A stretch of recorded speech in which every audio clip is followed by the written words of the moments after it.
하나님의 말씀은 잠언 6장 1절에서 19절의 말씀입니다. 잠언 6장 1절에서 19절의 말씀, 제가 봉독하도록 하겠습니다. 내 아들아, 내가 만일 이웃을 위하여 담보하며 타인을 위하여 보증하였으면 내 입의 말로 내가 얽혔으며 내 입의 말로 인하여 잡히게 되었느니라. 내 아들아, 내가 내 이웃의 손에 빠졌은즉 이같이 하라. 너는 곧 가서 겸손히 내 이웃에게 간구하여 스스로 구원하되 내 눈을 잠들게 하지 말며 눈꺼풀을 감기게 하지 말고 노루가 사냥꾼의 손에서 벗어나는 것 같이 새가 그물 치는 자의 손에서 벗어나는 것 같이 스스로 구원하라. 게으른 자여, 개미에게 가서 그가 하는 것을 보고 지혜를 얻으라. 개미는 두령도 없고 감독자도 없고 통치자도 없으되 먹을 것을 여름 동안에 예비하며 추수 때의 양식을 모으느니라. 게으른 자여, 내가 어느 때까지 누워 있겠느냐? 내가 어느 때에 잠이 깨어 일어나겠느냐? 좀 더 자자, 좀 더 졸자, 손을 모으고 좀 더 누워 있자 하면 내 빈궁이 강도같이 오며 내 곰핍이 군사같이 이르리라. 불량하고 악한 자는 구부러진 말을 하고 다니며 눈짓을 하며 발로 뜻을 보이며 손가락질을 하며 그의 마음에 패역을 품으며 항상 악을 꾀하여 다툼을 일으키는 자라. 그러므로 그의 재앙이 갑자기 내려 당장에 멸망하여 살릴 길이 없으리라. 여호와께서 미워하시는 것 곧 그의 마음에 싫어하시는 것이 67가지이니 곧 교만한 눈과 거짓된 혀와 무죄한 자의 피를 흘리는 손과 악한 괴교를 꾀하는 마음과 빨리 악으로 달려가는 발과 거짓을 말하는 망령된 증인과 및 형제 사이를 이간하는 자이니라. 아멘. 우리가 새벽 기도회를 통해서 계속해서 잠언의 말씀을 보고 있습니다. 그런데 우리가 잠언에 대해서 하나 착각하는 것이 있어요. 그거는 뭐냐면 잠언이 윤리적이고 도덕적인 내용들을 기록한 그런 비교적 구약 성경 안에서 쉬운 책, 이해하기 편하고 비교적 쉬운 내용을 담고 있는 그런 부분이다, 그런 말씀이다, 이런 식의 생각을 하는 분들이 꽤 있습니다. 이거는 목회자들이나 평신도나 다 마찬가지예요. 그런데 구약을 전공하는 학자들에게 이 잠언에 대해서 제가 질문을 던져봤어요. 그런데 돌아온 대답이 굉장히 의외였습니다. 그건 뭐냐면 잠언이 구약 성경에서 가장 어려운 부분 중에 하나라는 거예요. 여러분들이 구약 성경을 읽으시면서 잠언이 가장 어렵다고 느끼신 적이 있으십니까? 아마 없으실 거예요. 왜냐하면 읽어보면 다른 부분에 비해서 평이하고 도덕적이고 윤리적인 내용들을 담고 있기 때문에 비교적 이해하기가 쉽다고 생각하실 거예요.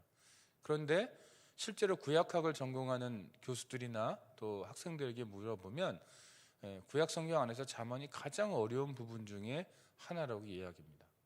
그 이유가 뭐냐면 이 잠언서 안에는 고대 근동 지역의 가치관, 세계관, 법적인 거, 윤리적인 거, 이 모든 것들이 여기에 다 들어가 있어요.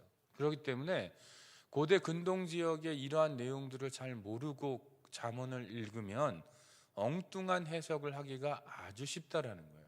그래서 구약학을 전공한 학자들 중에 잠언을 전공한 분들이 그렇게 많지 않습니다. 왜냐하면 어려워서 그래요. 그러니까 우리가 지금 겉으로는 쉬워 보이지만 실제로는 굉장히 조심해서 해석해야 되고 해석하기가 어려운 말씀을 우리가 실제로는 보고 있는 거예요. 자, 그런 거를 일단 전제로 깔고 오늘 말씀을 좀 전하려고 합니다. 그래서 오늘 본문 중에 특별히 가장 마지막 부분 16절에서 19절의 말씀에 집중해서 말씀을 전하도록 하겠습니다. 여러분들 16절에서 19절의 말씀을 다시 한번 읽어보도록 하겠습니다. 자, 16절에 이렇게 되어 있습니다. 여호와께서 미워하시는 것 곧 그의 마음에 싫어하시는 것이 67가지이니. 자, 여기 미워하시는 것, 싫어하시는 것 이렇게 되어 있습니다. 17절 곧 교만한 눈과 거짓된 혀와 무죄한 자의 피를 흘리는 손과 악한 계교를 꾀하는 마음과 빨리 악으로 달려가는 발과 거짓을 말하는 망령된 증인과 및 형제 사이를 이간하는 자이니라. 자, 여기 16절에서 19절까지는 하나님이 정말로 싫어하는 것 7가지가 기록되어 있어요. 오늘 16절에 보니까 이런 표현이 나와요. 여호와께서 미워하시는 것, 곧 그의 마음에 싫어하시는 것. 자, 그냥 미워하시는 것 한 번만 표현해도 돼요. 그런데 내용을 강조하기 위해서 미워하시는 것, 곧 그의 마음에 싫어하시는 것, 이렇게 반복해서 표현을 하고 있어요. 그런데 여러분, 이 미워하시는 것, 싫어하시는 것에 해당하는 히브리어의 표현이 굉장히 강합니다. 영어 성경에는 이 미워하는 것이라는 것을 여기 미워하시는 것이라는 것을 영어에는 hate라고 표현해놨어요. hate라는 단어는 굉장히 강한 단어죠. 싫은데요, 정말 싫은 거예요. 히브리어의 원뜻도 그렇게 아주 강한 단어로 표현되어 있습니다. 그 다음에 뒤에 나오는 싫어하시는 것에 해당하는 것은 뭐냐면 더 강한 단어예요. 이거는 뭐냐면 너무너무 싫어서 가증하게 여긴다는 거예요. 구역질이 날 정도로 싫어서 가증하게 여긴다라는 뜻입니다. 그러니까 오늘 우리가 보게 될 7가지의 내용, 하나님이 너무너무 싫어하셔서 가증하게 여겨서 아예 역겨워서 토를 하실 정도로 싫어하시는 것이 여기에 기록되어 있다라는 거예요. 그러면 그것이 무엇인지를 살펴보고 우리가 적어도 이것만은 하나님 앞에서 피해야 한다라는 거, 이것을 하나님 앞에서 결단하고 멈춰야 한다라는 결단을 우리가 좀 할 필요가 있다라는 거예요. 첫 번째는 뭐냐면 교만한 눈입니다. 교만한 눈. 자, 하나님이요, 너무너무 미워하시고 너무너무 싫어해서, 정말 싫어서, 너무 가증하고 너무 싫어서, 역겨울 정도로 싫어서 너무너무 싫어하는 게 있는데, 그 중에 첫 번째로 등장하는 게 뭐냐면 교만이에요. 여러분, 인간의 죄의 본질이 무엇입니까? 제가 아마 설교 시간에 여러 번 얘기했던 것 같아요. 여러분, 인간의 죄의 본질은 선악과를 먹는 장면을 보면 너무 쉽게 알 수 있어요. 왜 하와가 뱀의 유혹을 받아서 왜 선악과가 그렇게 좋아 보였습니까? 저거 먹으면 하나님처럼 될 수 있다라는 그 뱀의 유혹을 받았기 때문에 그래요. 그러니까 죄의 본질은 뭐예요? 하나님처럼 되는 거예요. 하나님처럼 돼서 자기가 스스로 자기를 경배하고 이 세상의 모든 것들을 스스로 판단하는 것, 그게 바로 죄의 본질이에요. 다른 말로 하면 교만이 죄의 본질이라는 거예요. 자, 그러면 하나님이 싫어하시는 거, 정말 가증히 여기시는 거, 역겨울 정도로 싫어하시는 것의 첫 번째가 뭐냐면 교만이라는 거예요. 여러분, 교만한 사람들을 보신 적이 있겠죠? 어떻습니까? 굉장히 나르시스틱합니다. 자기가 굉장한 사람인 줄 알고요, 자기의 판단이 항상 옳다고 생각하고요, 다른 사람을 판단하고요, 자기 자신도 자기가 판단합니다. 모든 사물의 옳고 바름을 자기 스스로 판단합니다. 겉보기 되게 멋있어요. 겉으로 볼 때 겸손해 보이는 분들 중에도 이런 분들, 내면적으로는 이런 교만의 모습을 갖고 있는 분들이 굉장히 많아요. 그런데 교만한 눈, 하나님이 첫 번째로 싫어하는 거, 하나님이 너무너무도 미워하시는 첫 번째가 뭐냐면 이 교만한 눈이라는 거예요. 두 번째는 뭘까요? 거짓된 혀입니다. 여러분, 자, 첫 번째 눈으로 출발했어요. 두 번째는 입으로 내려옵니다. 거짓된 혀. 하나님 앞에서, 사람들 앞에서 거짓을 말해요. 거짓말을 너무 쉽게 하고, 그 다음에 각종 감언이설로, 아부하는 말로 다른 사람에게 속에도 없는 말을 하면서 그 사람의 비위를 맞춰줘요. 그게 바로 거짓된 혀입니다. 세 번째는 뭐냐면 여기 있는 것처럼 무죄한 자의 피를 흘리는 손입니다. 여러분, 자, 눈에선 입으로 내려왔고요, 이번엔 손으로 움직여요. 어떤 손이냐면 무죄한 자의 피를 흘리는 손. 마치 가인이 자신이 드렸던 예배가 하나님 앞에 받아들여지지 않자 그 화풀이를 아벨에게 해서 아벨을 쳐 죽였던 것처럼, 죄가 없는 아벨을 쳐 죽였던 것처럼 분노 때문에 혹은 자기의 이익 때문에 죄가 없는 사람들에게 피해를 가하는, 피를 흘리게 만드는 그 손, 이거 하나님이 너무나도 미워하신대요. 네 번째가 뭐냐면, 자, 눈에서 입으로 내려왔고요, 그 다음에 손으로 내려왔어요. 그 다음에 어디로 움직이냐면 마음으로 움직여요. 이거는 뭐냐, 계략을 자꾸 꾸미는 마음이에요. 여러분, 계략이 뭐예요? 다른 사람들에게 손해를 끼치기 위해서, 다른 사람을 해하기 위해서 굉장히 심사숙고하는 상태를 그래서 만들어낸 것을 계략이라고 그래요. 선한 것을 위해서 심사숙고하는 게 아니고요, 여러분. 악한 것을 위해서, 다른 사람을 해치기 위해서 굉장히 골똘히 고민하고 생각하고 노력한 거예요. 그게 계략이에요. 그런 마음을 품고 있는, 그 계략을 품고 있는 마음, 그런 마음을 하나님이 미워하신다라는 거예요. 자, 눈에서 혀로 내려왔고요, 혀에서 손으로 갔고요, 이번엔 마음으로 갔어요. 다섯 번째는 뭐냐면 발로 가요. 발로 내려갑니다. 이 발은 어떤 발이냐면 악한 것에는 아주 빨리 달려가는 발이에요.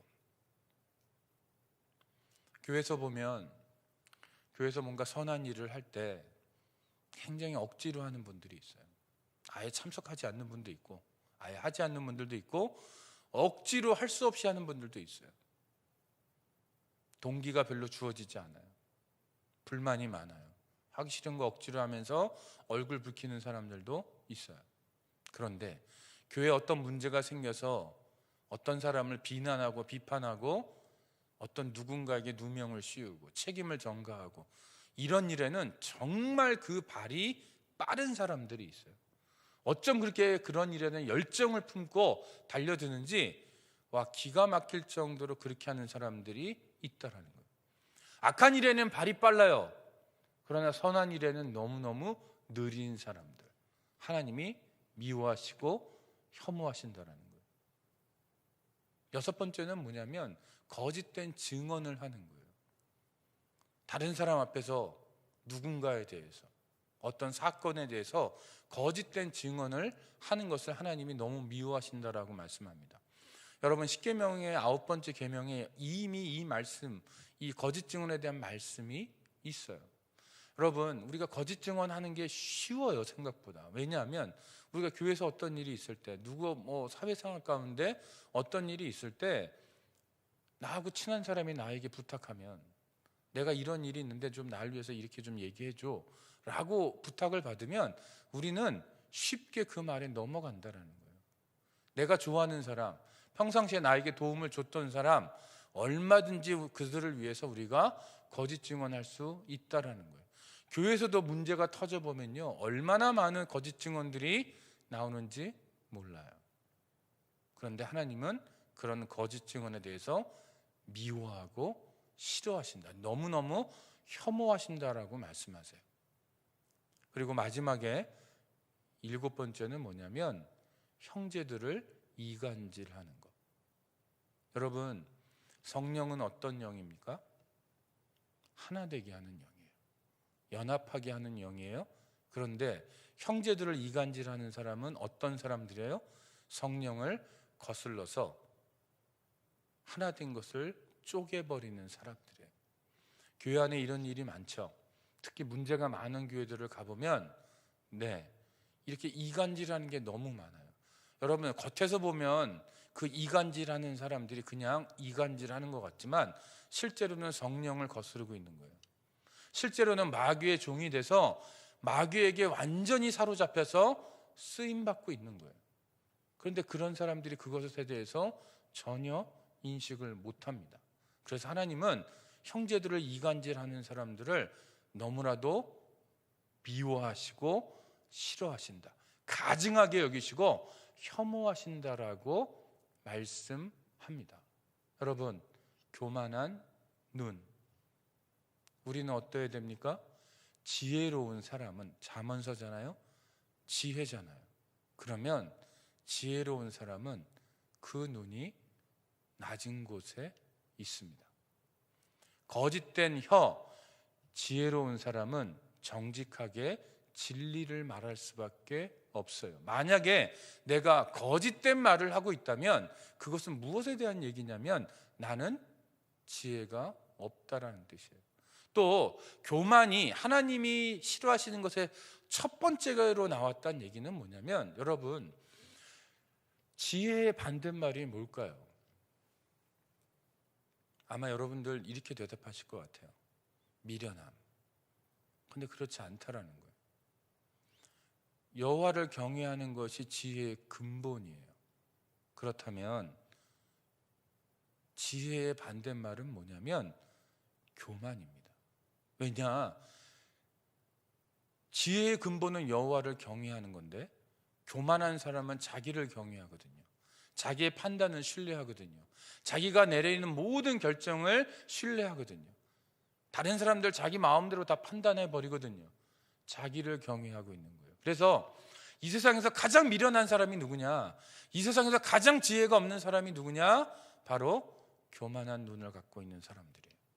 그래서 엄밀하게 말하면 지혜의 반대말은 미련함이 아니고 교만함입니다. 자, 그러면 우리의 교만한 눈 어떻게 해야 됩니까? 낮은 곳으로 가야 돼요. 우리의 거짓된 혀 어떻게 해야 됩니까? 하나님의 진리만을 얘기해야 돼요. 무지한 자의 피를 흘리는 손, 약하고 연약한 자를 돕는 손으로 바꾸어야 돼요. 계략을 꿈꾸는 이 마음, 하나님의 진리를 위한 고민, 주님의 몸된 교회를 살리는 고민이 우리 안에 있어야 돼요. 다른 사람을 어떻게 세워줄 것인가에 대한 고민이 있어야 돼요. 악한 것에는 빨리 달려가는 그 발, 복음을 들고 산을 넘는 발로 바꿔야 한다는 거예요. 거짓 증언하는 그 입술, 그 마음, 사실을 말할 수 있는 용기가 필요해요. 그리고 이간질하는 그 행동, 성령의 하나됨을 굳게 지킬 수 있는 그 마음이 필요합니다. 자, 눈입니다. 입입니다. 손입니다. 발입니다. 우리의 눈을 어떻게 사용해야 될까요?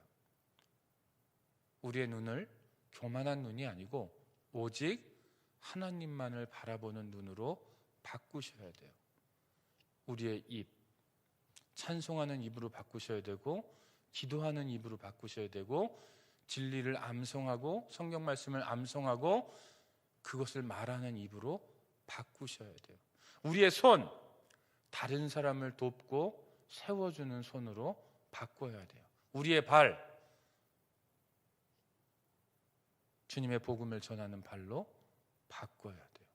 이것이 바로 하나님이 우리에게 원하시는 삶이고, 교만한 눈, 거짓을 말하는 혀, 무지한 자의 피를 흘리는 손, 계략을 꿈꾸는 마음, 악한 것에 달려가는 그 발, 거짓 증언하는 그 입, 그리고 이간질하는 그 모든 행위, 하나님이 미워하시고 싫어하시고 역겨워하시며 토할 정도로 혐오하시는 그런 행위라는 것을 기억하고, 우리가 하나님 앞에 이런 행위를 하고 있다면 하나님 앞에 정말 진실되게 회개하고 하나님의 도우심을 구하면서 돌이킬 수 있는 저희 모두가 되기를 소망합니다. 기도하겠습니다. 하나님 아버지, 오늘 주신 하나님의 말씀을 생각하며 우리가 우리의 모습을 돌아봅니다. 우리에게 있는 그 교만한 눈, 거짓을 말하는 혀, 무지한 자의 피를 흘리는 손, 계략을 꿈꾸는 이 마음, 악한 일에 쉽게 빨리 달려가는 우리의 발, 거짓 증언하는 우리의 이 거짓된 모습, 그리고 형제들을 이간질시키고 있는 우리의 모습을 하나님 보게 하시고 깨닫게 하시고 하나님 앞에 자복하고 회개하게 하여 주시옵소서. 그래서 우리의 눈이 이제는 우리의 주인 되신 하나님만을 바라보게 하시고, 우리의 입이 이제는 진리 되신 하나님의 말씀만을 말하게 하시고, 우리의 손이 이제는 힘들고 어려운 이들을 돕는 손이 되게 하시고, 우리의 발이 이제는 하나님의 복음을 증거하기 위하여 달려가는 발이 되도록 축복하여 주시옵소서. 예수님의 이름으로 기도합니다. 아멘.